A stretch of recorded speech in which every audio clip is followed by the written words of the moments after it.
We have with us this evening a man who represents the burden Israel has carried throughout the decades. Danny Arbusman is known to many of you as a well-respected member of the Great Neck community. However, Danny's past is as much a part of him as his present. Danny served as an intelligence officer in the Golan Heights during one of Israel's most pivotal wars, the Yom Kippur War in 1973. Danny has agreed to share his story with us this evening, but before he does, I ask that Viggy accompanies him to the stage so we can recognize them both for their long-standing commitment to the FIDF.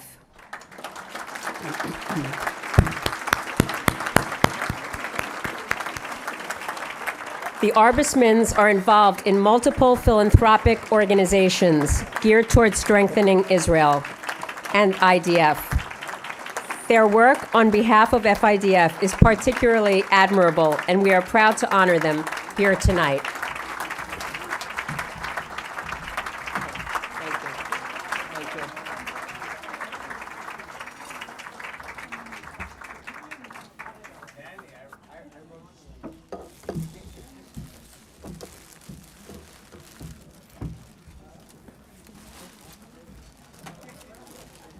Danny and Viggy, please accept this plaque as a token of immense gratitude for your hard work and dedication for our cause. You represent our mission and our goals, and we are proud to acknowledge that here tonight. I would like to give this to you. Should I give it to you?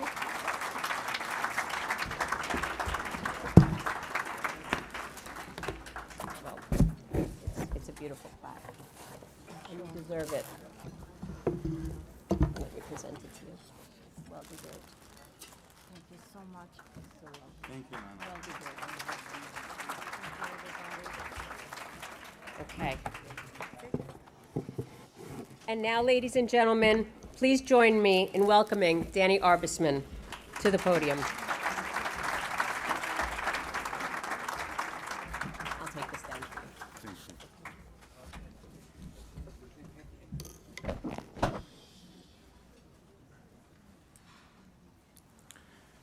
Good evening.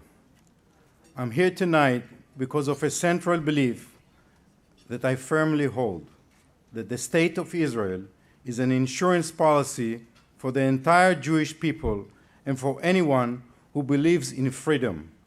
It is the Israeli Defense Force that makes this a reality.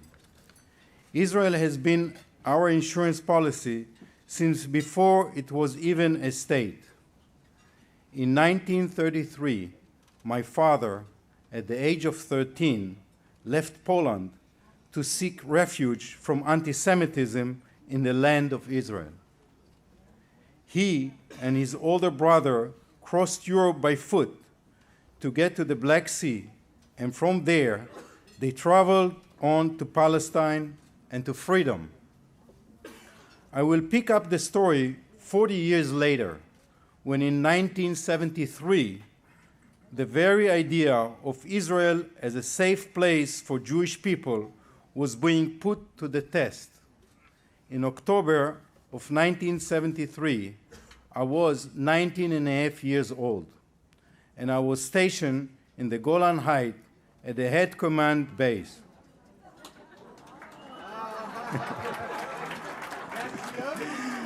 Yes. I was one of two chiefs of intelligence. The Jewish New Year was approaching, and both my partner and I wished to go home to spend the holidays with our family. We agreed one would get home for Rosh Hashanah and the other for Yom Kippur. We flipped a coin. I got Yom Kippur. On Rosh Hashanah, the Minister of Defense, Moshe Dayan, visited the Golan Heights, and I had the honor of taking him to see the activity on the Syrian side of the border. I will never forget his words. Gentlemen, this is an attack formation. 9 days later, on the eve of Yom Kippur, at 6 a.m., I headed off to my parents' home in Ramat Gan. My mom was a typical Jewish mother. The first thing she did was put food on the table and wash my uniform. My dad came home early for the holiday, and we were excited to catch up. But while we were talking, the police knocked on the door. The officer told me to go back home to my base right away. It was an emergency, he said. So, by early afternoon, I was racing back to my base, my newly washed uniform in my duffel still wet. Viggy was also stationed in the Golan Heights. That is where we met.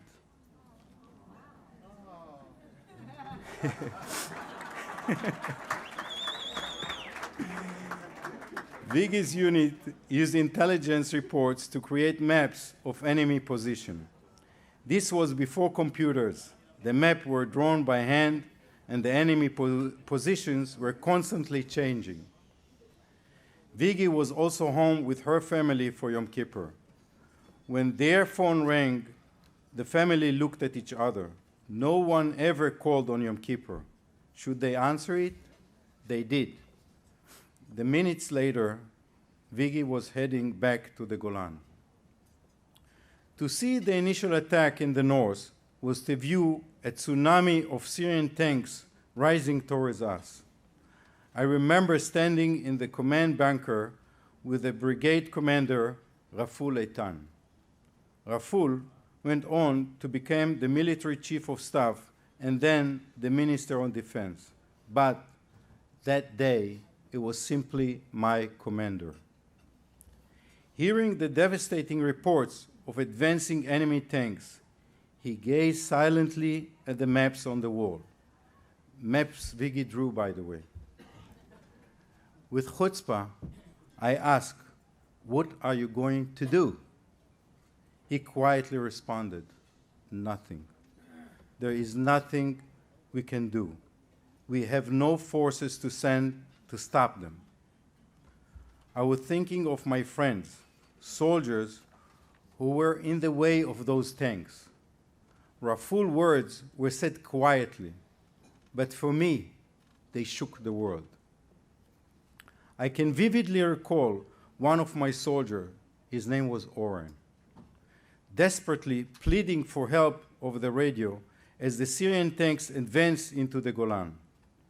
He was petrified, screaming, 80 tanks, no, 150 tanks, no, 300 tanks. He requested air support. Unfortunately, the Syrian had surface-to-air missiles we were not aware of. And with those missiles, they almost destroyed our Air Force. I didn't tell Oren the Air Force wouldn't be coming. No, I did my job in that moment. I tried to soothe his fears and keep hope alive. I told him, help is coming, help is on the way. I assured him we were not alone. But in those early hours of the war, it was not so obvious. I hoped we were not alone, but were we? I remember Oren's voice changing from screaming to whisper. They are coming with infantry. They are on our fences, getting into the internal yard. Do something. We did. I told Oren, get everybody into the main bunker and shut the door. We will shoot artillery on you. We hope to kill the Syrian infantry attacking our post. It worked out well. The Syrian retreated, and Oren and the rest of the soldiers in that post were saved. The next day, things got worse. The Syrian tanks advanced and surrounded our base. At one point, I was one of 10 people lying on a giant pile of dirt surrounded by 45 tanks. And I had only a machine gun as a weapon. Then one of those tanks turned and pointed its cannon directly at me. That tank was 100 yards away. Most of you can hit a wedge over that distance. By any logic, I should not be here today. I was a kid, facing off against a tank with just a machine gun. I knew I needed to act fast, and I could not let my fear paralyze me. The driver and the tank commander were exposed, so I shot them both. The rest of the crew jumped out of the tank and ran away. At that split of a second, I got my life as a gift, a second birth at the age of 19.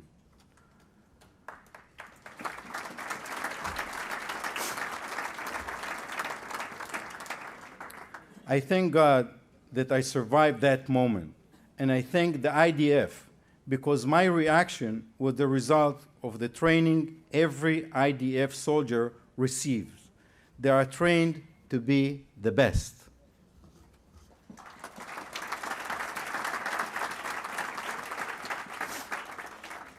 The war started out badly, but there was a moment when the tide turned. I saw the change firsthand, and I can tell you that two factors brought it on. One was the mobilization of our reserve troops. The second was the arrival of American aid, huge shipment of ammunition, tanks, warm clothing, and other equipment. The answer was clear. During those first few days of the war, those of us on the front lines might have been on their own, but we were not alone. People at home and around the world were sending help our way. For the help that arrived at that critical moment, the US will forever have my gratitude.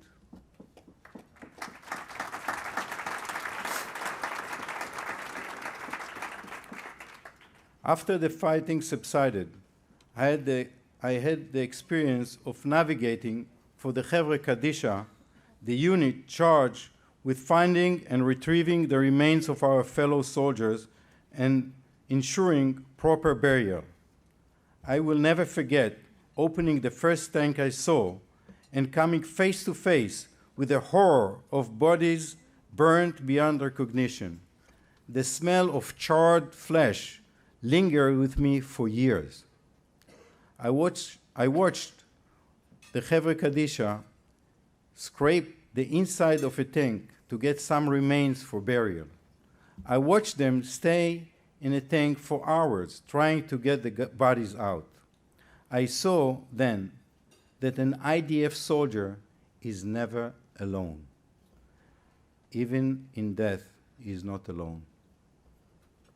8 months later, when the ceasefire agreement with Syria was signed, I was asked by the army to visit the families of fallen soldiers.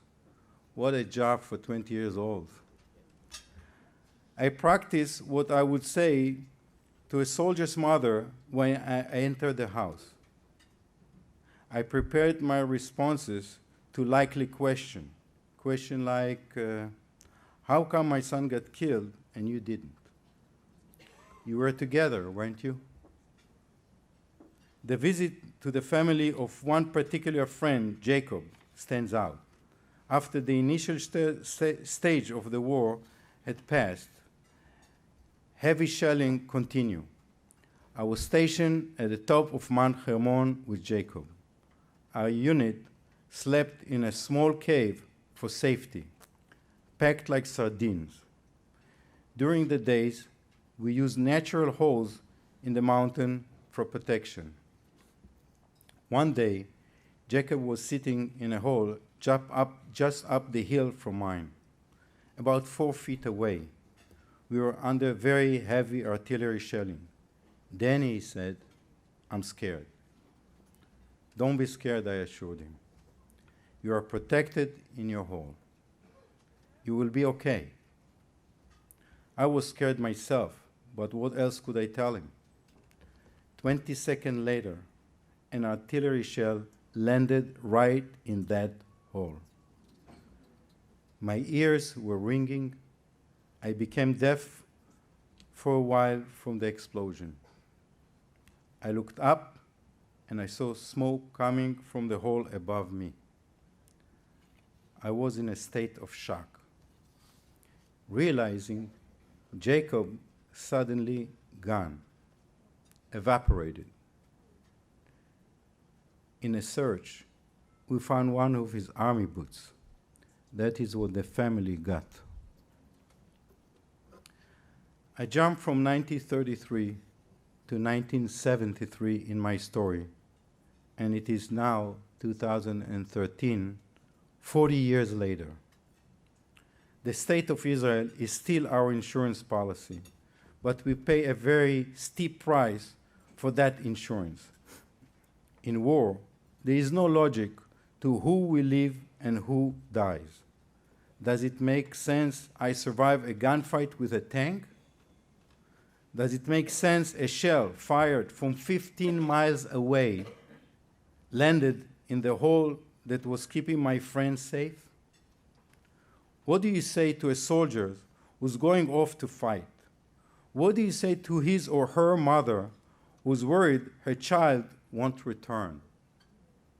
What do you say when everyone knows the price is steep and nobody knows who is going to pay it? What do you say when there is nothing to say? What do you say? You say you are not alone. That is, my friend, the message the Friends of IDF sends to the boys and girls in uniform. When we support the Friends of IDF, we are not sending weapons to our soldiers. We are sending our hearts. We are saying, we hear your sorrow, we feel your pain, we support your dreams. You are not alone. That is our message to our soldiers tonight. Please join me and Viggy together. Let's send that message loud and clear. Ladies and gentlemen, please welcome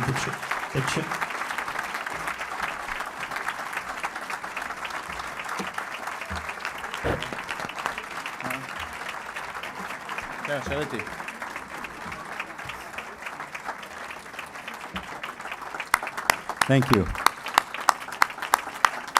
Thank you.